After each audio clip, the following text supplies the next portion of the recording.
பகவத்கீதை 6வது அத்தியாயம் தியான யோகம் 15வது வகுப்பு 27வது ஸ்லோகம். பிரசாந்த மனசம் ஹ்யேனம் யோகினம் சுகமுத்தமம் உபைதி சாந்தரஜசம் பிரம்மபூதம் அகல்மஷம். பிரசாந்த மனசம் ஹ்யேனம் யோகினம் சுகமுத்தமம் உபைதி சாந்தரஜசம் பிரம்மபூதம் அகல்மஷம். நிதித்தியாசனம் எனும் தியானத்தின் பலனை அடைந்த முக்தனுடைய ஞானனிஷ்டனுடைய ஸ்தித பிரஜனுடைய மனதை பகவான் இங்கு வர்ணிக்கின்றார். அவர்கள் அடைந்த பலனையும் இங்கு கூறுகின்றார் என்று பார்த்தோம். அவர்கள் இந்த உத்தமமான சுகத்தை அவர்கள் அடைந்தார்கள். இப்படிப்பட்ட உத்தமமான சுகம் வர ஞானிக்கு விஷயமாக இருந்தது என்னவென்பதை பார்த்தோம். இந்த உத்தமமான சுகம் எதிலிருந்து வந்தது? ஆத்மாவிலிருந்து வந்தது என்று சொல்லலாம். அப்போது என்ன ஆகிடும் சொல்லி சொன்னால், ஆத்மாவிலிருந்து வந்ததுன்னு சொல்லும் பொழுது ஏதோ ஒரு பொருளை நாம் அனுபவிப்பதன் மூலமாக, உண்பதன் மூலமாக, பார்ப்பதன் மூலமாக மனதிற்கு வந்த ஒரு சுகத்தை போல ஆத்மாவிலிருந்து அல்லது ஆத்மாவை அனுபவிப்பதால் இந்த சுகம் வந்ததாக அர்த்தம் எடுத்துக்கொள்ளக்கூடாது. ஆக ஆத்மா எனும் பொருளை அனுபவிக்கும் பொழுது சுகம் வந்தது சொன்னால் ஆத்மா ஒரு பொருள் ஆகிவிடும், ஆப்ஜெக்ட் ஆகிவிடும். ஆகவே ஆத்மா ஒரு பொருள் இல்லை. எதற்கு? சுகத்தை தருவதற்கு. பிறகு விஷயமாக இருப்பது என்னவென்றால் ஆத்ம ஞானம். ஆத்மாவை பற்றிய அறிவினால் மனதில் வந்த ஒரு நிறைவு, திருப்தி, அமைதி, அதுதான் இங்கு சுகமாக சொல்லப்படுகின்றது. ஆகவே ஆத்ம ஞானத்தினால் வந்த சுகம். ஆக இந்த சுகத்தை அனுபவிக்க ஆத்மா ஒரு பொருளாக இல்லை. சுகத்துக்கு ஆத்மா விஷயம் இல்லை, அனுபவிக்கக்கூடிய பொருள் இல்லை அது. ஆக ஏனென்றால் ஆத்மா அவனாகவே அனுபவிப்போடைய சொரூபமாகவே இருந்து கொண்டிருப்பதால். ஆக ஆத்மா அனுபவிக்கப்படும் பொருள் இல்லை. இது முக்கியமான ஒரு அறிவு நமக்கு இருக்கணும். ஆனால் பகவான் ஞானியுடைய மனதில் இப்படி ஒரு சுகம் வரும் என்று சொல்கின்றாரே. ஆமாம், நான் ஆத்மா என்று அறிவதால் மனதில் ஒரு நிறைவு, அமைதி வருகின்றது. அது சுகமாக தெரிகின்றது. ரொம்ப சூக்ஷ்மமான சுகத்தை அனுபவிப்பான் என்று சொன்னால் அவனுக்கு மிக மிக சூக்ஷ்மமான ஒரு விருத்தி, ஒரு ஞானம் அவனுடைய மனதில் வந்துள்ளது. என்னவென்று, நான் அந்த என்றுமுள்ள நித்தியமான ஆனந்த ஆத்மா, அது குறைவில்லாதது, பூர்ணமானது, நிறைவானது. அப்படி என்ற அறிவினால் அவன் மனதில் வந்த ஒரு நிறைவு, அமைதி, அந்த ஞானத்தினால் இந்த சுகமானது அவனுடைய மனதில் அனுபவிக்கப்படுகின்றது. மனது சத்துவத்துக்கு சென்று சத்துவத்தில் உள்ள மனதிற்கு இந்த அத்வைத அறிவு வந்திருக்கின்றது. ஆக அனைத்தும் ஒன்று என்ற அந்த அறிவினால் அவனுக்கு என்ன? மனதில் ஒரு நிறைவு, இரண்டாவதாக ஒன்று இல்லை. பொதுவாக நாம் அனுபவிக்கக்கூடிய அனைத்தும் கிராஸ், ஸ்தூலமாக இருந்து பிறகு சூக்ஷ்மமாக போய்கொண்டிருக்கும். அது நம்முடைய மன வளர்ச்சியில் பார்த்தா தெரியும். அதுக்கு ஒரு உதாரணம் சொல்லுவாங்க. ஆரம்பத்தில் இந்த குழந்தைகள் இருக்கு, எதை கொடுத்தாலும் வாயில் வச்சு தான் அது சுவைத்து பார்க்க முயற்சி பண்ணும். வேறு எதுவும் தெரியாது. டேஸ்ட் இருக்கா பார்ப்போம், அதுக்கு வேறு ஒன்றும் தெரியாது. ஆனால் வளர வளர மனம் சூக்ஷ்மமாக ஆக அதன் சுகம் மனதில் சூக்ஷ்மமாகி கொண்டே போக எல்லாத்தையும் தெரிஞ்சுக்கிறது. ஆக அப்படி மேக்சிமமான அனாத்ம சுகம் எதுவென்றால், நல்லா கவனிக்கணும், மேக்சிமமான அனாத்ம சுகம் எதுவென்றால் ஆத்மாவினால், ஞானத்தினால் மனதில் வருகின்ற சுகம். இது மேக்சிமம் அனாத்ம சுகன்றார். ஆத்மாவை பற்றி அறிவினால் மனதுக்கு வருகின்ற சுகத்தை அனாத்ம சுகம் என்றார். ஏன்னா அந்த சுகமானது நம்முடைய மனதினால் உணரப்படுகின்றது, அனுபவிக்கப்படுகின்றது. ஆனால் நான் ஆனந்தமாகவே இருந்து கொண்டிருப்பவன், அதை அனுபவிக்க முடியாது. ஏனென்றால் அது அனுபவிக்கப்படும் ஒரு பொருள் இல்லை, ஆப்ஜெக்ட் இல்லை. அதனால தான் சொல்லுவோம், அனுபவிப்பவனை ஒரு நாளும் அனுபவிக்கப்படும் பொருளாக அனுபவிக்க முடியாது. ஆத்மா சப்ஜெக்ட், அது நெவர் பிகம் அன் ஆப்ஜெக்ட் சொல்லுவோம். அது ஆப்ஜெக்ட் இல்லை. ஆப்ஜெக்டாக இருந்தால் அதை அனுபவிக்கலாம், பார்க்கலாம், கேட்கலாம், அதனால் ஒரு ஆனந்தத்தை அடையலாம். அது சப்ஜெக்டாகவே நானாகவே இருப்பது. ஆக இது மனது அனுபவிக்கின்றது. இதைத்தான் பகவான் இங்கு விளக்கி வருகின்றார். ஆத்மா சுகஸ்வரூபம் என்பது ஒரு கருத்து. அதன் சுகமானது மனதில் வருகின்ற ஞானத்தினால், எண்ணத்தினால் மனதில் வருகின்ற ஒரு நிறைவு, அமைதி, இந்த பராம் சாந்தி. பாருங்கள், ரொம்ப அப்படி இப்படி இருக்கிறது, பிறகு மனசில் ஒரு நிறைவு, ஒரு அமைதி வந்தால் என்ன ஆகின்றது? அப்பா, அப்படி ஒரு சுகம்தானே. இப்படிப்பட்ட சுகத்தை அனுபவிக்க மனது ஸ்தூலமாக இருந்தால் முடியாது. அது சூக்ஷ்மமாக இருக்க வேண்டியது இருக்கின்றது. ஏனென்றால் சூக்ஷ்மமான வஸ்துவை பற்றி அறிவதற்கு அது சூக்ஷ்மமாக இருக்க வேண்டும். ஒரு உதாரணம் சொல்லுவாங்க. ஒரு பண்ணையாருக்கு ஒருத்தர் பேசுகிற கிளியை கொடுத்தார். கொடுத்துட்டு கொஞ்ச நாள் பொறுத்து எப்படி இருக்குது நான் கொடுத்த பேசுகிற கிளி, என்ன பேசுன்னு கேட்டார். ரொம்ப டேஸ்ட்டாக இருந்ததுன்னு சொன்னார். அவருக்கு அவ்வளோதான், அது பேசுகிற கிளி இடத்துல பேச்சு சந்தோஷம் அடைய தெரியல. அழகான சேவல் இருந்தால் அந்த சேவலை பார்த்து அழகு பார்க்கலாம். மற்றவங்களுக்கு எப்படி இருக்கும்? 5 கிலோ தேருன்னு நினச்சாருன்னா என்ன பண்ணுறோம்? ஆக லௌகீகத்தில் சுகத்தை அறியவே சத்துவ குணத்தை கடைபிடிக்கணும். ஆத்மீக சுகத்தை, ஆத்மாவை பற்றி அறிவினால் வருகின்ற சுகத்தை அறிய சத்துவ குணம் மிக மிக அவசியமாகும். ஆகவே பகவான் குணங்களை சொல்லி சத்துவத்தில் இருப்பவனுக்கு உத்தமமான சுகத்தை அடைகின்றது என்று சொன்னார். அடுத்து 28வது ஸ்லோகம். யுஞ்சன்னேவம் சதாத்மானம் யோகி விகத கல்மஷः சுகேன பிரம்ம சம்ஸ்பர்ஷம்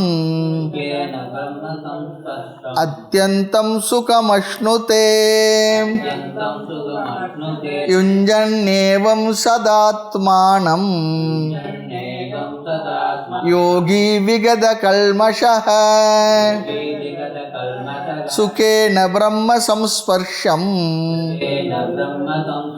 அத்யந்தம் சுகமஷ்ணுதே.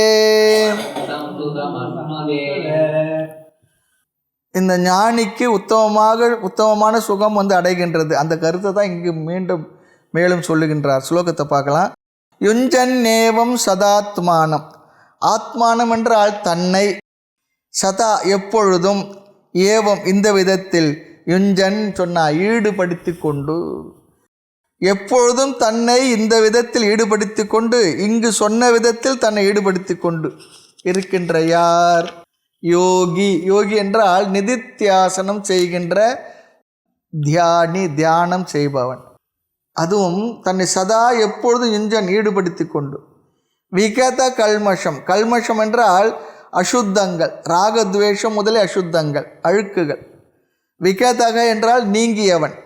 ராகத்வேஷம், விருப்பு வெறுப்பு முதலிய அசுத்தங்களை, அழுக்குகளை அகற்றி அந்த அழுக்குகளிலிருந்து நீக்கி கொண்டு அந்த நீக்கிய யோகியானவன். இப்படிப்பட்டவனுக்கு என்ன வருகின்றது? சுகம் அஷ்ணுதே, சுகம் வருகின்றது சொல்கிறார். இங்கு சதா என்பது எப்பொழுதுமே தியானம் செய்து கொண்டு அந்த சுகத்திலே அப்படியே இருப்பானா என்றால், ஞானிக்கும் உபாசகனுக்கும் ஒரு வேறுபாடு இருக்குது. உபாசகன் என்ன? பூஜை பண்ணுவான், பக்தியாக இருப்பான், கடவுளை பற்றி அதிகமாக தத்துவங்கள்லாம் தெரியாது, ஆனால் தியானங்களை நன்கு செய்வான். ஆனால் அவர்கள் உபாசனை செய்யும் காலத்தில் தான் இறைவனை பற்றி சிந்தனை இருக்கும், பக்தியோடு இருப்பார்கள்.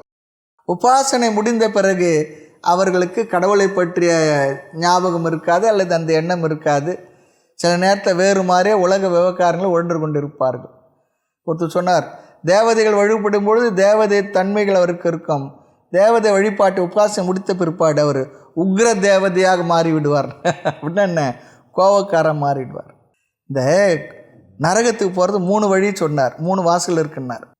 ஒன்று காமம், ஆசைகள், பேராசைகள். 2வது கோபம். 3வது யாரோடு எதுவும் பகிர்ந்து கொள்ளாத மனநிலை, லோபம். ஆக நரகத்துக்கு போகிற வழியில் 3 வழியில் முக்கியமானது பேராசையும் கோபமும் தான். அப்போ கோவப்பட்டால் நான் நரகத்துக்கு போயிட்டுருக்கேன்னு அர்த்தம். நரகத்துக்கு போயிட்டுருக்கேன். ஆக ஞானியானவன் ஞானத்திலே பார்க்கின்ற உலகமும் பகவானும் ஒன்று என்று இருப்பார்கள். உபாசனுக்கு அப்படி இல்லை. உபாசனை செய்யும் பொழுது தான் தெய்வத்தை பற்றிய எண்ணமெல்லாம் இருக்கும். ஆக இப்படி ஞானியானவன் பகவானும் நான் உலகமும் ஒன்று என்று பார்க்கும் பொழுது இந்த அனைத்து உலகமும் ஜீவராசிகள் ஒன்று என்று அவன் உணர்ந்திருக்கின்றான். ஆக இந்த உலகில் உள்ள ஜீவராசிகள் மேல் செலுத்தும் வெறுப்பு பகவான் மீது செலுத்தும் வெறுப்பு என்று அவன் புரிந்திருக்கின்றான். இப்படிப்பட்ட ஞானம் அவர்களுக்கு இருப்பதால் எப்பொழுதும் சதா அவர்கள் ஞானத்துடன் இருப்பார்கள் என்று சொல்லுகின்றார். உபாசகர்கள் உபாசனை அந்த நேரத்தில் தான் செய்கின்றார்கள். மீது நேரத்தில் பகவான் மீது ஞாபகம் வைக்க முடியாது. அவர்களை வெறும் மன ஒருமுகப்பாடும் பக்தியை மட்டும் இருக்கிறது. யாருக்கு? உபாசகர்களுக்கு மன ஒருமுகப்பாடு இருக்கும். ஏன்னா நிறைய ஜபம் பண்ணுவாங்க, பாராயணம் பண்ணுவாங்க, மன ஒருமுகப்பாடு இருக்கும், பக்தியும் இருக்கும். ஆனால் அவரிடத்தில் இறைவனை பற்றிய தத்துவ விசாரத்தினால் வரக்கூடிய ஞானம் இருக்காது. ஆகவே இங்கு சதா என்ற சொல், இங்கு ஞானி என்ன பண்ணுறான்? ஞானி ஞானத்தை அவன் இழந்து வாழ முடியாது. சதா என்ற வார்த்தைக்கு எப்பொழுதும், உபாசகனுக்கு எப்பொழுதும் அப்படி இல்லை, ஞானிக்கு எப்பொழுதும் அப்படி இருக்க காரணம் என்னவென்றால், ரொம்ப அழகான ஒரு கருத்து இது. இங்கு சதா என்ற சொல்லானது ஞானி தான் பெற்ற ஞானத்தை இழந்து வாழ முடியாது, வாழ மாட்டான். ஒரு முறை நாம் அறிவை ஞானத்தை அடைந்து விட்டால் அதை இழந்து நம்மாலும் கூட வாழ முடியாது. அதுதான் ஒரு உதாரணம் சொல்வார். ஒருவரை பற்றி ஏதோ ஒன்று சொல்லிவிட்டார். அந்த ஞானத்தை, அவரை பற்றி அறிவு அடைந்த பிறகு அவரை பார்க்கும் பொழுதெல்லாம் அந்த அறிவை நாம் இழந்து மறந்து அவரிடத்தில் நாம் பழக முடியாது. அவரை பற்றி அந்த அறிவு உடனே வந்து நின்றுடும். இது அறிவுடைய சுபாவம். இது அதை மறந்து அவரை பார்க்க முடியாது. அறிவுக்கு அப்படி ஒரு சுபாவம் இருக்குன்னு சொல்கிறார். ஆக ஞானிக்கு ஞானம் இருப்பதனால் தியானம் செய்யும் காலத்தில் அந்த முழுமையாக இந்த அறிவு இருக்கும். விவகாரத்தில் தேவைப்பட்டால் அந்த அறிவு வரும். ஆகவே சதா என்பது இந்த அறிவிலிருந்து அவனை பிரிக்க முடியாது, அந்த அறிவிலிருந்து விலகி இருக்க முடியாது. அந்த அறிவை அவன் இழப்பதில்லை, என்றும் அவனிடத்தில் நிலைத்திருக்கும். அந்த அறிவோடு தான் வாழ்வான், இருப்பான். தாய்மன்னர் சொல்கிறது போல் ஒரு காலம் அன்று இது சதா கால பூஜை சொல்லி சொன்னான். சதா காலம் 24 மணி நேரம் ஏதோ பூஜை பண்ணிட்டு அப்படிலாம் அர்த்தம் இல்லை. அவன் மனதில் இந்த ஞானம் ஸ்திரமாக இருக்கும். அந்த ஞானத்திலிருந்து அவன் வழுவ மாட்டான், உறுதி பெற்றிருப்பான். இப்படிப்பட்ட யோகி அல்லது ஞானி அடையும் பலன் என்ன? 2வது வரியில் பார்க்கலாம். சுகேன பிரம்ம சம்ஸ்பர்ஷம். சுகேன என்றால் எஃபர்ட்லெஸ்லி, கடினமில்லாமல் சுலபமாக எளிதாக என்ன அடைகின்றான்? தடையில்லாமல் ஈஸியாக இயல்பாக சுலபமாக பிரம்ம சம்ஸ்பர்ஷம், பிரம்மத்தோடு ஐக்கியம். சம்ஸ்பர்ஷம் சொல்லி சொன்ன ஐக்கியம், அஷ்ணுதை அடைகின்றான். அதனால் என்ன சுகம் அடைகின்றான் அவன்? ஆத்யந்தம் சுகம், முடிவற்ற எல்லை இல்லா ஆனந்தம் அளித்தே சொன்னார் பாருங்க. எல்லை இல்லாத முடிவற்ற அந்த மேலான, சென்ற ஸ்லோகத்தில் உத்தமம் என்ற சொல்லை பயன்படுத்தினார். இந்த இடத்துல ஆத்யந்தம் என்ற சொல்லை பயன்படுத்துகின்றார். மேலான சுகத்தை அடைகின்றான். அப்படி இந்த சுகத்தை அடைந்தவனுக்கு அதனால் அவன் உடைய அனைத்து ஆசைகளும் அவனை விட்டு விலகி விடுகின்றன, அல்லது அவனே விலகி விடுகின்றான். அந்த ஆசைகள் அவனை விட்டு தானே விலகிவிடும். தாய்மன்னர் சொல்கிறது போல, ஆசை உன்மீதல்லால் அருளறிய வேறு ஒன்றில் பாசமைய நின் கருணை பாங்கால் பராபரமே. உனக்கு தெரியுமேன்னு சொல்கிறா. எனக்கு வேறு எதுலேயுமே எந்த ஆசையும் இல்லை, உன்னை தவிர வேறொன்று நான் நினைக்கலேன்னு சொல்கிறேன். அப்படின்னா என்ன அர்த்தம்னா, ஆசைகள் எல்லாம் அகன்று விடுகின்றது, அல்லது அவனே ஆசைகளை அகற்றி விடுகின்றான். சம்ஸ்பர்ஷம் என்பது பிரம்மத்தை தொடுகின்றான் என்ற அர்த்தம் இல்லை, பிரம்மத்தோடு ஐக்கியமாகின்றான், அந்த பிரம்ம அறிவோடு இருக்கிறான் சொல்லி அர்த்தம். ஐக்கியம் என்பதும் கூட யூனியன் என்ற அர்த்தத்தில் இங்கு சொல்லப்படவில்லை. தான் அதுவாக இருப்பதை உணர்கின்றான், புரிகின்றான். ஐக்கியம் சொல்லி சொன்னால் ஒன்னஸ் சொல்லி அர்த்தம். ஐக்கியம் என்றால் ஒன்னஸ், ஒன்றாக இருக்கும் தன்மை. ஏற்கனவே அவன் ஒன்றாகத்தான் இருக்கின்றான் என்பதை புரிந்து கொள்கின்றான், அவ்வளவுதான்.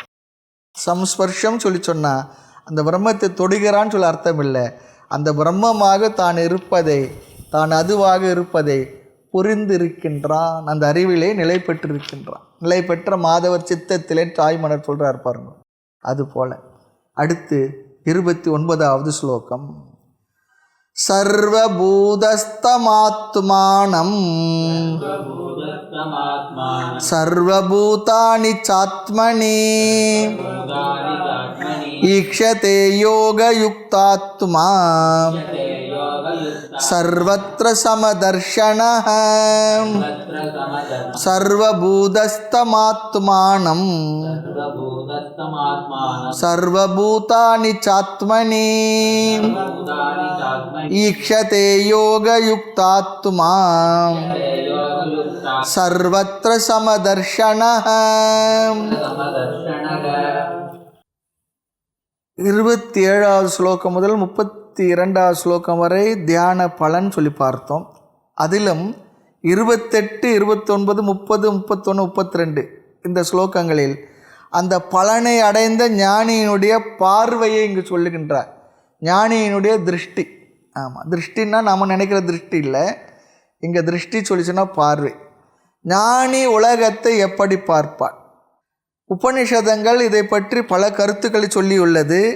பகவான் ஈசாவாஸ்யம், கைவல்ய உபனிஷத் முதலியவைகள் உபயோகப்படுத்தின சொற்களை, வார்த்தைகளை, கருத்துக்களை இங்கு பகவான் கையாளுகின்றார். ஸ்லோகத்தை பார்க்கலாம்.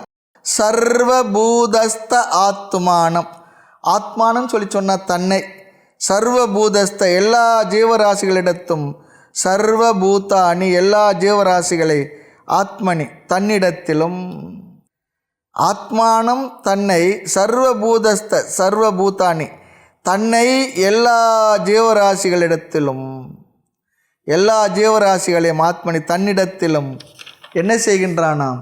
ஈக்ஷதே பார்க்கின்றான். எல்லா ஜீவராசிகளை தன்னிடத்திலும், தன்னை எல்லா ஜீவராசிகளிடத்திலும் பார்க்கின்றான். எவ்வுயிரும் தம்முயிர் போல் எண்ணி இறங்குவார், இறங்க நின் தெய்வ அருட்கருணை செய்யாய் பராபரமே. ஆமாம், எவ்வுயிரும், எவ்வுயிருள்ளும் அந்தந்த உயிராக இருப்பது நீ என்றோ அப்படியும் ஒரு இடத்துல சொல்வார். அந்த இடத்துல நான் என்றோ அப்படியும் போட்டுக்கலாம். இங்கே பகவான் 2 விதமாக சொல்கிறார். எல்லா உயிர்களிடத்தில் தன்னையும், தன்னை எல்லா உயிர்களிடத்திலையும் பார்க்கின்றான். யோக யுக்தாத்மா யார்? ஞானி. எங்கெல்லாம்? ஒரு இடத்திலா இல்லை, சர்வத்திர எல்லா இடத்திலும். தனக்கு பிடித்த உயிர்களிடத்தில் மட்டுமா என்றால் எல்லா ஜீவராசிகளிடத்திலும்.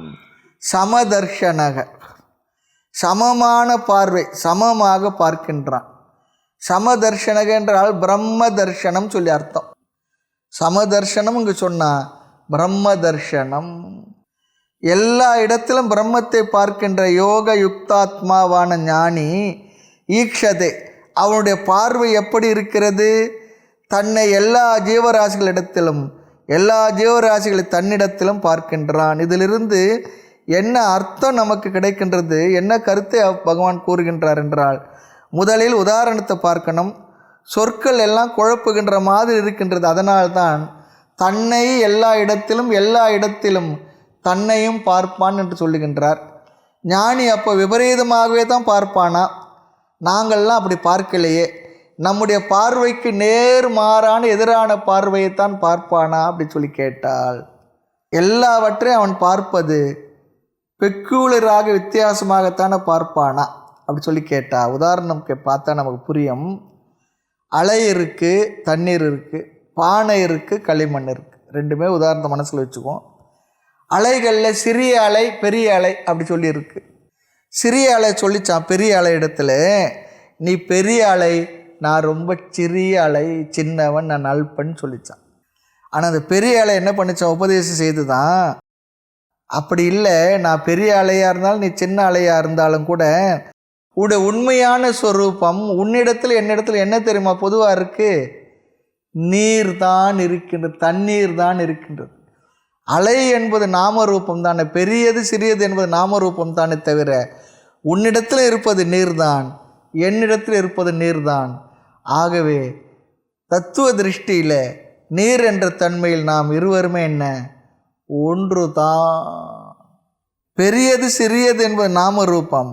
உண்மையில் உள்ளது என்னவென்றால், சிறிய பெரிய அலை இரண்டிலும் தண்ணீர் தான் உள்ளது. தண்ணீர் தான் பெரியது சிறியது எனும் அலை என்ற பெயருடன் இருந்து கொண்டுள்ளது. குரு என்ற அலை சிஷ்யன் என்ற அலைக்கு சொன்னது போல எடுத்து கொள்ள வேண்டியது தான். குரு சிஷ்யர்கள் அது விவகாரத்தில் உண்மை. ஆனாலும் தத்துவ திருஷ்டியில் குருவும் பிரம்மமே, சிஷ்யனும் பிரம்மமே. நீயும் பொம்மை நானும் பொம்மை நினச்சி பார்த்தா எல்லாம் பொம்மை சொல்கிறது தான். நீயும் ஆத்மா நானும் ஆத்மா. குரு சிஷ்யன் என்பது உபாதி பேதத்தினால் வந்த விஷயமே தவிர தத்துவ திருஷ்டியில் ஞானத்தில் ரெண்டுமே ஒன்று தான். ஈஸ்வரோ குரு ஆத்மேதி தான் மூர்த்தி பேத விபாகினு.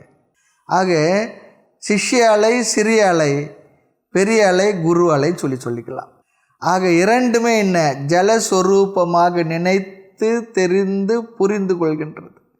அப்படி தெரிந்தவுடன் நான் சிறிய அலையாக இருக்கலாம், ஆனால் நான் தான் என்னுள் உள்ள தண்ணீர் தான், என்னைத்தான் அனைத்து அலைகளுக்குள்ளும் நான் பார்க்கின்றேன். சிறிய அலை புரிஞ்சுக்கிச்சு, சிஷ்ய அலை புரிஞ்சுக்கிடுச்சு. என்ன, நான் சிறிய அலையாக இருக்கலாம், ஆனால் எல்லா அலைகளுக்குள்ளும் இருப்பது தண்ணீர் தான். ஆகவே எனக்குள் இருப்பதைத்தான் அங்கும் பார்க்கின்றேன். நான் என்னவா இருக்கணும், அதுதான் அங்கும் இருக்கின்றது. அங்குமிங்கும் அனைத்தும் ஒரே ஜலமயம்தான். ஆக என்னிடத்தில் தான் அனைத்து அலைகளும் இருக்கின்றது என்றது. இதுதான் சரியான ஸ்டேட்மெண்ட், அறிவு, புரிதல்.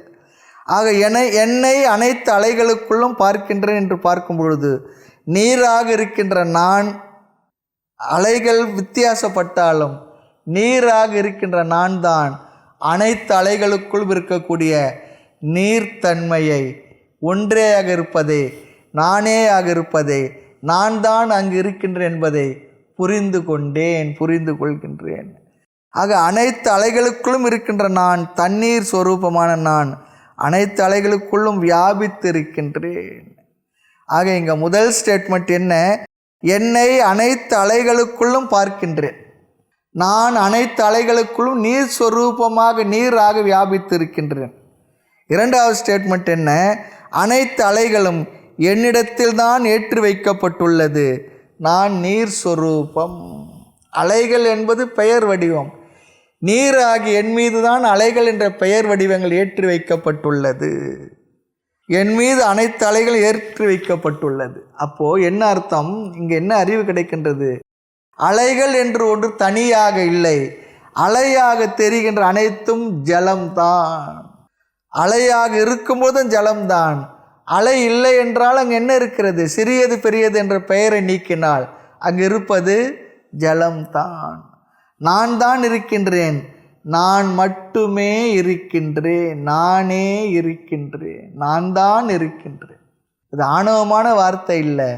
தத்துவத்தை புரிந்ததனால் நம்முள் இருக்க வேண்டிய உறுதியான தெளிவான ஞானம். இதையே பகவான் பானை களிமண்ணில் எப்படி சொல்லணும்னு சொன்னான். களிமண் சொல்கின்றதான், நான் அனைத்து பானைகளையும் வியாபித்துள்ளேன். அப்போ பானை என்றுள்ளது, களிமண் அனைத்து பானைகளும் வியாபித்துள்ளது என்று பொருள் வருமா? அதற்கு பதிலாக நான் பானைகளில் வியாபித்தில்லை, அனைத்து பானைகளும் என்னிடத்தில் இருக்கின்றது. அப்படி நினைக்கணுமா? நான் தான் பானையில் இருக்கிறேன்னா அவள் பானை வேற களிமண் வேற வந்துடும். அப்படி இல்லை, பானைகள் அனைத்தும் என்னிடத்தில் தான் இருக்கின்றது, என் மீது அவைகள் ஏற்றி வைக்கப்பட்டுள்ளது. ஆத்மாவாகி என் மீது இந்த உடல் உலகம் எல்லாம் ஏற்றி வைக்கப்பட்டுள்ளது. அப்படின்னா என்ன அர்த்தம், இருப்பது நான் தான், என் மீது இவைகள்லாம் கற்பிக்கப்பட்டுள்ளன. இவையெல்லாம் பெயர் வடிவங்களே. ஆகவே அடுத்த அர்த்தம் பாருங்க, பானை என்ற ஒன்று தனியாக இருப்பது அப்படி நாம் நினைக்கிறோம். இல்லை, களிமண் தான் நாம ரூபங்களாக, பானைகளாக, பெயர் வடிவங்களாக என் மீது கற்பிக்கப்பட்டுள்ளது. அந்த பெயர் வடிவங்களை உள்ள பொழுதும் நான் களிமண் தான். பெயர் வடிவங்களை நீக்கி பார்த்தால் அங்கே இருப்பது என்ன, களிமண் தான். பெயர் வடிவங்கள் வருவதற்கு முன்பு நான் என்னவா இருந்தேன், களிமண்ணாக தான் இருந்தேன். ஆகவே இந்த உடல் எல்லாம் என் மீது ஏற்றி வைக்கப்பட்டுள்ளது, உலகம் என் மீது கற்பிக்கப்பட்டுள்ளது. நான் ஆனால் எப்படிப்பட்டவன், என்றும் உள்ள ஆத்மஸ்வரூபம். இப்படி புரிந்து கொள்கின்றான். அலைகள் கலைந்த பிறகு சிறிய பெரிய பெயர் இல்லை, சிறிய பெரிய பானைகள் அங்கு உடைந்த பிறகு சிறிய பெரிய என்ற வார்த்தைகளுக்கும் அங்கு இடமில்லை. அங்கு இருப்பது களிமண் தான், அலைகள் இருப்பது தண்ணீர் தான். ஆக முதலில் நான் அனைத்தையும் வியாபிக்கின்றேன், வியாபித்துள்ளேன். இரண்டாவது, அனைத்தும் உண்மையில் என்னிடத்தில் தான் இருக்கின்றது என்று சொல்வதிலிருந்து துவைதம் நீங்கி அத்வைதமானது சித்திக்கின்றது, நிலை பெறுகின்றது. இனி உதாரணத்துக்குள்ள வந்தால், ஒவ்வொரு ஜீவனும் அலை என்பது ஷரீரம் போல, உடல் அலைகள் போல, ஆத்மா நீர் சிறிய பெரிய என்கின்ற பெயர் வடிவம். இது உடலை குறிக்கின்ற உதாரணம். ஆனால் அங்கே என்ன இருக்கு? நீர். அந்த நீருக்கு உதாரணம் ஆத்மா.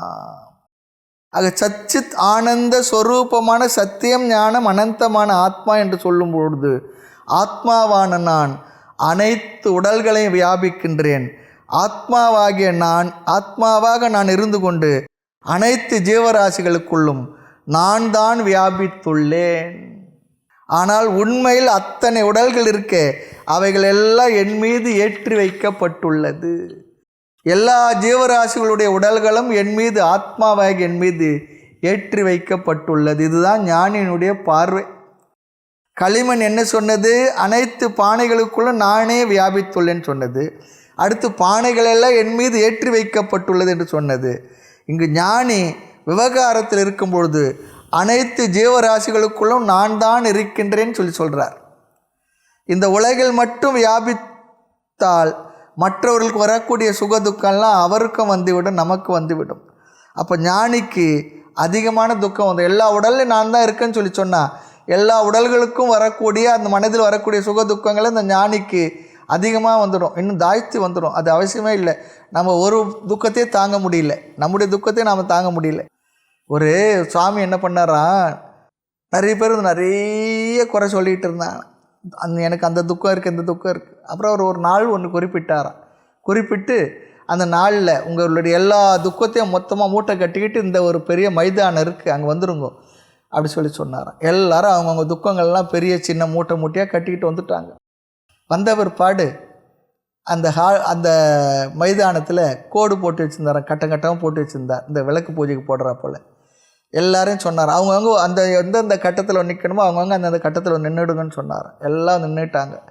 சாயந்தரம் நேரம் இருட்டு விளக்கெல்லாம் அணைச்சிட சொன்னாராம். விளக்கெல்லாம் அணைச்ச பிற்பாடு எல்லாரும் அவங்கவுங்களுடைய துக்கத்தெல்லாம் அந்தந்த கட்டத்தில் வச்சுட்டு தூரம் போயிடுங்கன்னாராம். தூரம் போயிட்டாங்க. போன பிற்பாடு விளக்கை நிறுத்தினார். விளக்கை நிறுத்திய பிற்பாடு அவங்கவுங்க எந்தெந்த துக்கம் மூட்டை வேணுமோ அதை எடுத்துங்கன்னு சொன்னாராம்.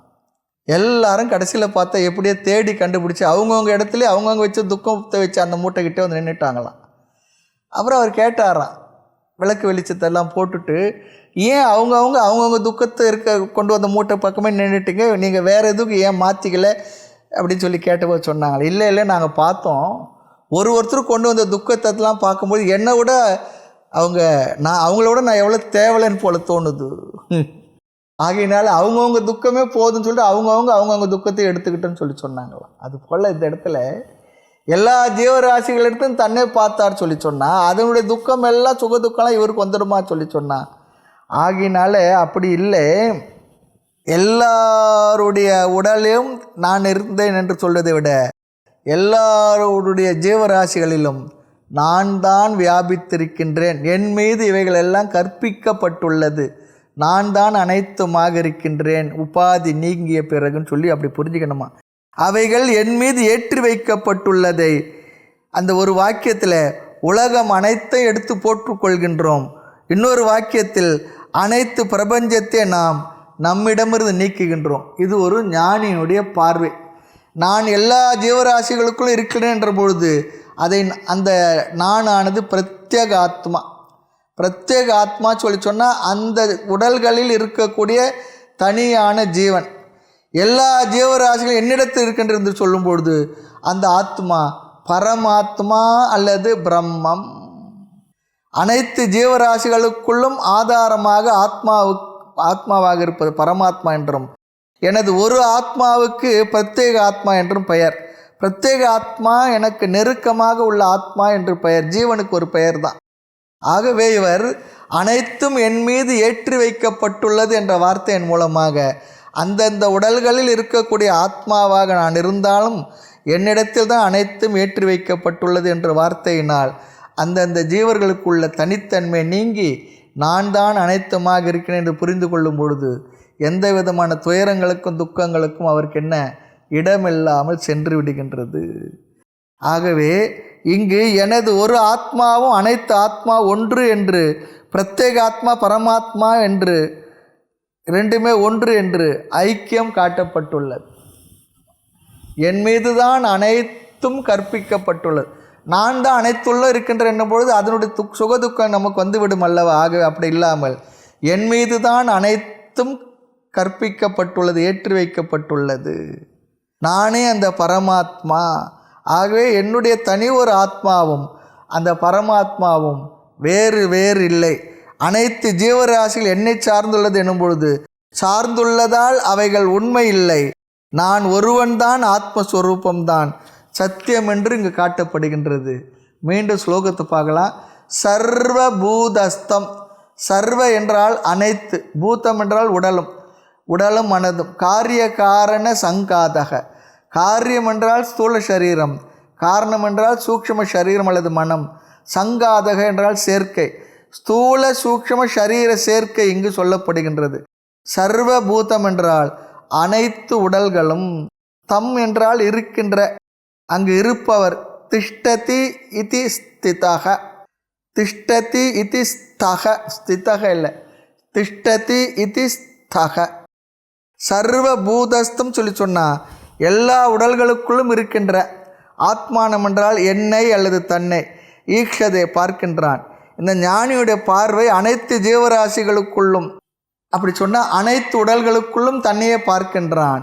இந்த தனி ஒரு உடலில் தன்னையே பார்ப்பது போல ஆத்மஸ்வரூபமான நானே அனைத்து ஜீவராசிகளுடைய உடலுக்குள்ளும் இருக்கின்றேன். அலையானது என்ன சொல்லும்? அலை என்பது தனித்த ஜீவன். அனைத்து அலைகளுக்குள்ளும் நீராக இருப்பது போல ஆத்மாவாகிய நான் அனைத்து சரீரத்துக்குள்ளும் நானே இருக்கின்றேன். சர்வ பூதானிச்ச ஆத்மானம். இங்கு பூதானி என்ற சொல்லுக்கு ஸ்தூல சூக்ஷ்ம சரீரங்கள் என்று பொருள். சர்வ பூதானி என்றால் அனைத்து உடல்களையும் ஆத்மனி தன்னிடத்திலே ஈக்ஷதே பார்க்கின்றான். தன்னை எல்லா ஜீவராசிகளிடமும் பார்க்கின்றான்.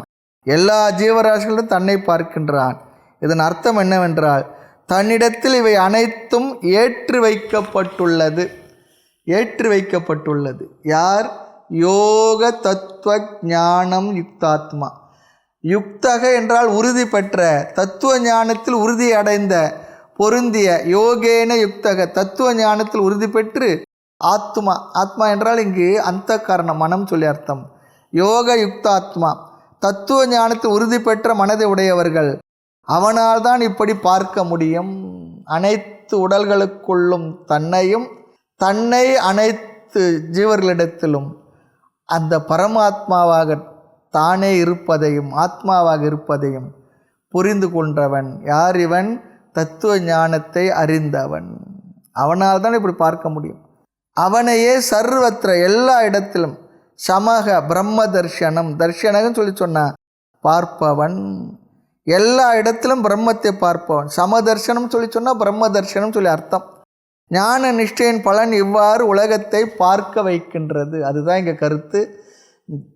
ஞான நிஷ்டையின் பலன் நிதித்தியாசனத்தை செய்து நிறைவு செய்த அவனுடைய மனது உலகத்தை இப்படி பார்க்க வைக்கின்றது. கடைசியாக ஈக்ஷதே யோக யுக்தாத்மா. இதன் விளக்கம் என்ன? அத்வைத ஆத்மாவே துவைதமாக தெரிகின்றது. அவ்வளோதான். அத்வைதமாக ஒன்றாக உள்ள ஆத்மாவே துவைதமாக இத்தனையாக தெரிந்து கொண்டுள்ளது. ஒரு சூரியனே அனைத்து நீர்நிலைகளிலும் அத்தனை சூரியனாக தெரிவதைப் போல அவன் அத்வைத ஞானத்துடன் இருக்கின்றான். அதன் பலன் ராகத்வேஷம் கடந்தவனாக இருமை ஒன்றையும் பார்க்காத காரணத்தினால் மன நிறைவு அடைகின்றான். இந்த பார்வையை அவன் அடைகின்றான். மேலும் வருகின்ற ஸ்லோகங்களிலும் ஞானியுடைய இதே பார்வையை அழகாக பேசுகின்றார் பகவான். 30வது ஸ்லோகம். யோ மாம் பஷ்யதி சர்வத்ர சர்வம் ச மயி பஷ்யதி தஸ்யாஹம் ந ப்ரணஷ்யாமி சச்ச மே ந ப்ரணஷ்யதி யோ மாம் பஷ்யதி சர்வத்ர சர்வம் ச மயி பஷ்யதி தஸ்யாஹம் ந ப்ரணஷ்யாமி சச்ச மே ந ப்ரணஷ்யதி. ஆத்ம தர்ஷனமும் ஈஸ்வர தர்ஷனமும் ஒன்று என்று இங்கு பகவான் குறிப்பிடுகின்றார். சென்ற ஸ்லோகத்தில் தன்னையே ஆத்மாவையே இவன் அனைவரிடத்திலும் பார்க்கின்றான் என்று சொன்னார். இங்கு ஆத்ம தர்ஷனம் வேறு, ஈஸ்வர தர்ஷனம் வேறு இல்லை, இரண்டும் ஒன்று என்கின்றார். அதுதான் முக்கியம். இங்கு ஆத்மாவை அல்லது தன்னை என்ற இடத்தில் பகவான் தன்னை சொல்லுகின்றார், என்னை அல்லது பகவானை பார்ப்பவன் என்று சொல்லுகின்றார். தன்னை என்னும் பொழுது பகவானை, என்னை, ஈஸ்வரனை அல்லது பிரம்மத்தை. இங்கு பகவானை இதை பேசுவதனால் இவன் என்னை எல்லா இடத்திலும் பார்க்கின்றான், எல்லாரையும் என்னிடத்திலும் பார்க்கின்றான் என்று மாற்றி சொல்லுகின்றார்.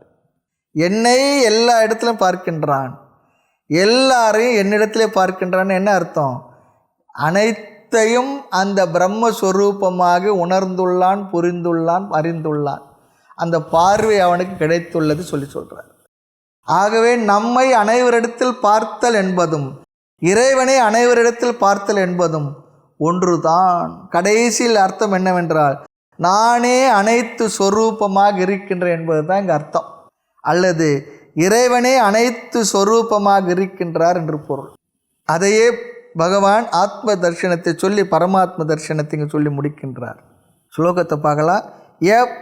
யக மாம் பஷ்யதி, யக யார், யார் ஒருவர், மாம் என்னை, இறைவனை, பரம்பொருளை, ஈஸ்வரனை, பஷ்யதி பார்க்கின்றார்களோ, எங்கெல்லாம், சர்வத்திர எல்லா இடத்திலும், என்னை யார் ஒருவர் எல்லா இடத்திலும் பார்க்கின்றார்கள். பார்க்குமிடம் எங்கும் ஒரு நீக்கமர நிறைகின்ற பரிபூர்ண ஆனந்தமே, எங்கும் நிறைகின்ற பொருளே, எங்கு நிறைந்துள்ளவனே, அப்படி பார்க்கின்றார்களோ, என்னை யார் ஒருவர் எல்லா இடத்திலும் பார்க்கின்றானோ, சர்வம் மயி பஷ்யதி, சர்வம் அனைத்தையும், மயி என்னிடத்தில், பஷ்யதி பார்க்கின்றானோ, அனைத்தையும் என்னிடத்தில் பார்க்கின்றானோ, அவனுக்கு இப்படிப்பட்ட பலன் இந்த தர்ஷனத்தால் என்று பலனையும் இங்கு பேசுகின்றார்.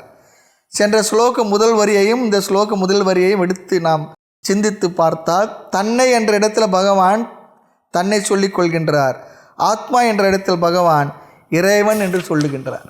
அங்கு சர்வ பூதஸ்தம் ஆத்மான்னு சொன்னார், எல்லா ஜீவராசிகளும் தன்னை பார்ப்பவன் என்று சொன்னார். இங்கு சர்வத்திர என்றால் எல்லா ஜீவராசிகளிடத்தில் என்னை பார்ப்பவன், இறைவனாகி என்னை பார்ப்பவன் என்கின்றார். பிறகு எல்லா ஜீவராசிகளும் என்னிடத்தில் யார் பார்க்கின்றார்களோ, இந்த ஆங்கிலத்தில் ஒரு வார்த்தை சொல்லுவாங்களாம், there is no God but God, there is no God but God.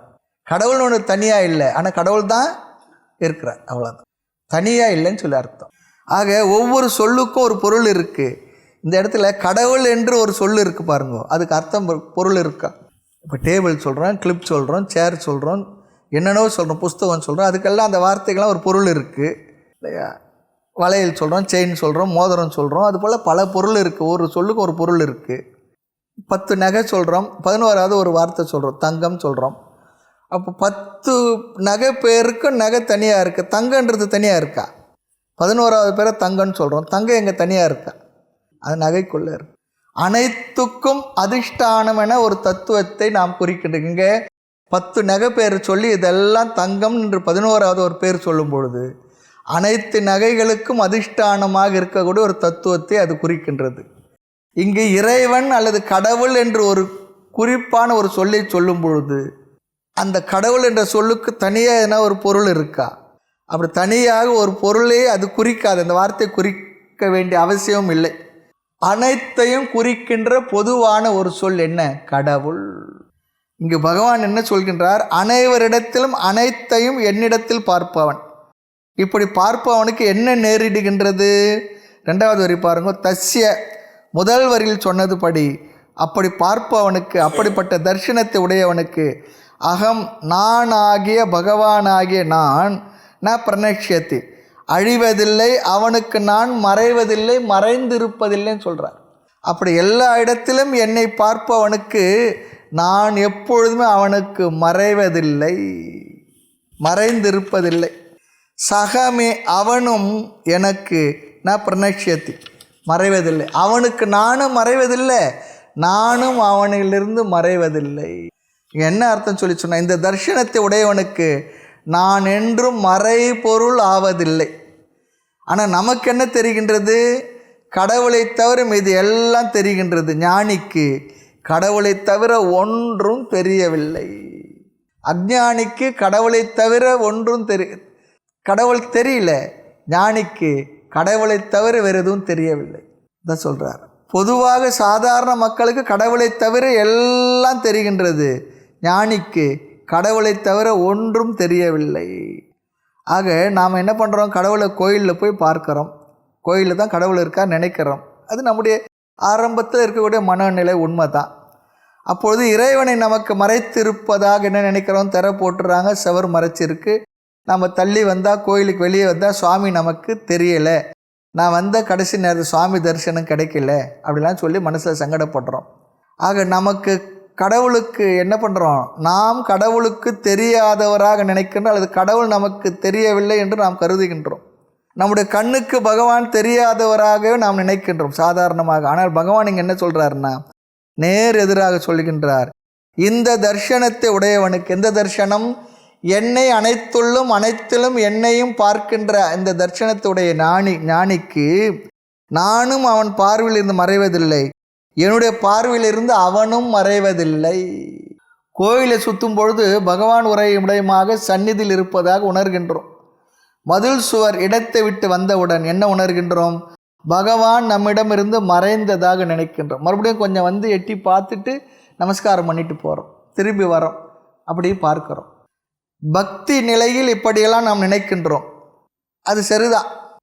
அப்போ ஒரு நேரத்தில் பகவான் இருக்கிறார், மீதி நேரத்தில் பகவான் இல்லை, அல்லது பகவான் நமக்கு மற்ற நேரத்தில் மறைந்து போகின்றார், அப்படி சொல்லி நினைக்கிறோம். ஆனால் ஞானிக்கு இந்த முழு உலகமும் என்ன? கோவில் தான், பகவான் தான். கோயிலில் அவர் தெரிஞ்சுக்கிட்டு இருக்கார், உலகமே கோயில் தான். உலகமெல்லாம் கோயிலாய் உயிர் தொகுதி சாமியாய் நலம் புரிதல் யோகமாய் நாட்டம் மீறு நல்குவாய். ரொம்ப அழகான வரிகள், சுத்தானந்த பாரதியார் எழுதின பாடல். உலகமெல்லாம் கோயிலாய் உயிர் தொகுதி சாமியாய் நலம் புரிதல் யோகமாய் நாட்டம் மீறு நல்குவா எனக்குடுன்னு சொல்லி கேட்குறார். உயிர் தொகுதியே சாமி தான். அப்படி உணர்ந்தால் பகவானை எப்படி மறக்க முடியும்? பகவானை எப்படி நமக்கு மறைய முடியும்? இந்த ஒரு கவிராயர் நல்ல அழகான ஒரு பாடல் சொல்கிறேன் பாருங்க. சூர்வந்து வணங்கும் மேன்மை சுப்பிரமணிய தேவே, சுப்பிரமணிய சுவாமி அவர் கோயிலுக்கு போயிருந்தாராம். அது சொல்லுவாங்க, இந்த பாபநாசன் இருக்குல்ல திருநெல்வேலி கிட்ட, அங்கே வந்த கவிராயர் சுவாமியை பார்த்தாராம். சூர்வந்து வணங்கும் மேன்மை சுப்பிரமணிய தேவே, நேர் வந்து நின்னை வணங்கி நேற்று ராத்திரியே மீண்டேன். நேர் வந்து நின்னை வணங்கி நேற்று ராத்திரியே மீண்டேன். ஊர் வந்து சேர்ந்தேன், என் உளம் வந்து சேரக்கானே. ஊர் வந்து நான் வந்துட்டேன், ஆனால் என் மனசு அங்கேயே நின்றுடுச்சு, இங்கே வரல. எவ்வளோ அழகாக சொல்கிறாரு பாருங்க. என் உளம் வந்து சேரக்கானே. ஆர் வந்து சொல்லினும் கேளேன். யார் வந்து சொன்னாலும் எனக்கு கேட்க முடியல. ஆகவே அதனை இங்கு அனுப்பி தருவாயே. ரொம்ப அழகான பாடல் இது. ஆமாம், இந்த பாட்டு பாருங்க. சூர் வந்து வணங்கும் மேன்மை சுப்பிரமணிய தேவே, நேர் வந்து நின்னை கண்டு நேற்று ராத்திரியே மீண்டேன். ஊர் வந்து சேர்ந்தேன், என் உளம் வந்து சேர காணே. நம்ம சொல்லுவோம், சில நேரத்தில் மனசு அங்கேயே இருக்குங்க, இங்கே இல்லை. சில நேரத்தில் வீட்டில் எதுனா இருந்ததுன்னா, விஷயங்கள் இருந்தால் நான் வெளியே போனால் மனசெல்லாம் இங்கேயே இருந்தது, அங்கே தான் இருந்தது, இங்கே இல்லைன்னு சொல்லுவோம். அது போல் சொல்கிறேன். ஊர் வந்து சேர்ந்தேன், என் உளம் வந்து சேர காணேன். ஆர் வந்து சொல்லினும் கேளேன், அதனை இங்கு அனுப்புவாயே. அதுபோல் கடவுள் எங்கே இருக்காரோ அங்கே பார்த்தேன், அதனால் அங்கேயே மனசு இருக்குது, இங்கே இல்லை. கைலாயத்தில் பார்த்தேன், அமர்நாத்தில் பார்த்தேன், வைஷ்ணவதேவி கோயிலில் பார்த்தேன், காசியில் பார்த்தேன், ராமேஸ்வரத்தில் பார்த்தேன், மதுரையில் பார்த்தேன், குருவாயூரில் பார்த்தேன், இல்லையா, பண்டேருபுரத்தில் பார்த்தேன். என்னென்ன தெய்வம் இருக்குது, எல்லா இடமும் இந்த தேசமே அப்படியே புனிதமானது தானே. இந்த தேசத்தில் எங்கே எது இல்லை, அந்த கோயில்கள் எல்லாம் அப்படி அந்த பரம்பொருள் தத்துவத்தை உயர்த்தி நிமிர்த்தி பிடித்து கொண்டுள்ள அற்புதமான க்ஷேத்திரங்கள், புண்ணிய பூமி இது. இதெல்லாம் பக்தி நிலையில் அங்கே இருக்கார் சுவாமி, இங்கே இருக்கார் சுவாமின்னு நினைக்கிறோம். முருகனே அறுபடை வீடு, அதற்கும் கடந்து நிறைய ஊரில் கோயில் இருந்தால் கூட ஒவ்வொருத்தருக்கும் ஒரு படையில் இருக்கக்கூடிய முருகனை பிடிக்கும். அந்த உருவத்தை, அந்த சூழ்நிலையை அது பிடிக்குது. சில பேர் திருச்செந்தூர் முருகனை பிடிக்கும், சில பேர் திருப்பரங்குன்ற முருகனை பிடிக்கும், சில பேர் பழனி முருகனை பிடிக்கும், சில பேர் திருத்தணி முருகனை பிடிக்கும். எல்லாம் முருகன் தானே. அது அவங்கவுங்க மனசில். அது போல் ஊர் முழுக்க இருந்தாலும் கூட நம்முடைய மனதானது ஒரு உருவத்தில், ஒரு இடத்துல, ஒரு க்ஷேத்திரத்தில் இருக்கக்கூடிய அந்த மூர்த்தத்தின் மீது மனது லயிக்கின்றது. இதெல்லாம் பக்தி நிலையில் சரி. ஆனால் இந்த இடத்துல அனைவரிடத்திலும் அனைத்திலும் அனைத்துமே பகவானாக இருப்பதாக உணர்ந்தால் அவனுடைய பார்வையிலிருந்து அவன் வெளியே செல்வதில்லை. பார்க்குமிடம் எங்கும் ஒரு நீக்கமர நிறைகின்ற பரிபூர்ண ஆனந்தமாக அந்த தத்துவத்தை புரிந்த பிறகு காணுமிடமெல்லாம் நின் காட்சி என்றே, பார்க்குமிடமெங்கும் நின் காட்சி என்றே கை குவித்து பண்டு மின்று நின்ற என்னை பார்த்திறங்க வேண்டாவோ. மறுபடியும் விவகாரத்து வந்துடுறார். பார்க்குமிடம் எங்கும் ஒரு நீக்கமர நிறைகின்ற, எங்கெங்கு பார்த்தாலும் அங்கங்கே அவ்வுயிர்க்காய் அங்கங்கு இருப்பது நீ என்றோ பராபரமே. எவ்வுயிர்க்கும் அவ்வுயிராய் அங்கங்கு இருப்பது நீ என்றோ பராபரமே. எவ்வுயிர்க்கும் அவ்வுயிராய் சொல்கிறார். அப்படின்னா என்ன, எல்லா இடத்துலையும் எல்லாமாக இருப்பது அந்த ஒன்றே, அந்த ஒன்றாக இருப்பது நானே. என் மீது தான் இவைகள் அனைத்தும் கற்பிக்கப்பட்டுள்ளது என்ற அறிவை அடைந்த அந்த ஞானி அவனுடைய பார்வையிலிருந்து பகவானும் மறைவதில்லை, பகவானுடைய பார்வையிலிருந்து இவனும் வெளியே செல்வதும் இல்லை, மறைவதும் இல்லை. அப்படின்னா என்ன அர்த்தம்? எப்பொழுதும் என்னை நினைத்தவனாக, என்னையே நினைத்து கொண்டு உண்மையை உணர்ந்தவனாக இருப்பான். அதுதான் தான் சொல்லுவோம், இமைப்பொழுதும் என் நெஞ்சில் நீங்காதான் தாழ்வாழ்க. இதுதான் இந்த பாடலினுடைய, இந்த ஸ்லோகத்தின் சாரம். நான் மறைவதில்லை, அவனும் மறைவதில்லை. என்னுடைய அர்த்தம் என்ன? மீண்டும் ஷரீரத்தில் வீழ்ந்து துயரத்தை அடைவதில்லை என்று ஒரு அர்த்தம். மீண்டும் இந்த தனி ஒரு ஷரீரத்தில் வீழ்ந்து பிறந்து துயரத்தை அடைவதில்லை. ஆக 29, 30 இந்த 2 ஸ்லோகத்தையும் நாம் சேர்த்து பார்த்தால் ஆத்ம தர்ஷனமும் ஈஸ்வர தர்ஷனமும் ஒன்றுதான். நான் தான் எல்லா உயிர்களுக்குள்ளும் இருக்கின்றேன் என்ற ஆத்ம தர்ஷனமும், அனைத்தும் அந்த பிரம்மமாக இருக்கின்றது என்ற பரமாத்ம தர்ஷனமும் ஒன்றுதான். எல்லா உயிராக இருப்பது அந்த இறைவனே. நானும் என்ன, அந்த இறைத்தன்மையே. நானும் அவனே, வேறு இல்லை. ஆக ஆத்ம தர்ஷனமும் ஈஸ்வர தர்ஷனம் ஒன்றுதான். ஈஸ்வர தர்ஷனத்தை உடையவன் அதை என்றும் இழப்பதில்லை. உபாசகன் பூஜை நேரத்தில் பகவானை நினைப்பான், பின்னர் இறைவனை நினைப்பதில்லை அல்லது பார்ப்பதில்லை. அவன் உலகத்தையே பார்த்து கொண்டிருக்கிறான். காரணம், இறைவன் வேறு உலகம் வேறு என்று அவன் பிரித்து விட்டான். இறைவன் தனக்கு வேறாக எங்கோ இருக்கின்றார் என்று கருதி விட்டான். ஞானியானவன் அனைத்தும் இறைவனாக பார்ப்பதால் நான் என்றும் எப்பொழுதும் எங்கும் பிரத்யட்சமாக அவனுக்குள் இருந்து கொண்டே இருக்கின்றேன். அவனும் எனக்கு மறைவதில்லை, நானும் அவனுக்கு மறைபொருளாக இல்லை. அவனும் எனக்கு பிரத்யட்சமாக இருக்கின்றான் என்று அழகானது ஒரு கருத்தை இங்கு பகவான் பேசி நிறைவு செய்தார். அடுத்து 31வது ஸ்லோகம் அடுத்த வகுப்பில் பார்க்கலாம். மூர்த்தி எல்லாம் வாழி, எங்கள் மௌன குரு வாழி, அருள் வார்த்தை என்றும் வாழி, அன்பர் வாழி பராபரமே. ஓம் பூர்ணமத பூர்ணமிதம் பூர்ணாத் பூர்ணமுதச்யதே பூர்ணஸ்ய பூர்ணமாதாய பூர்ணமேவாவசிஷ்யதே. ஓம் சாந்தி சாந்தி சாந்தி. ஹரி ஓம். ஸ்ரீ குருப்யோ நமः. ஹரி ஓம்.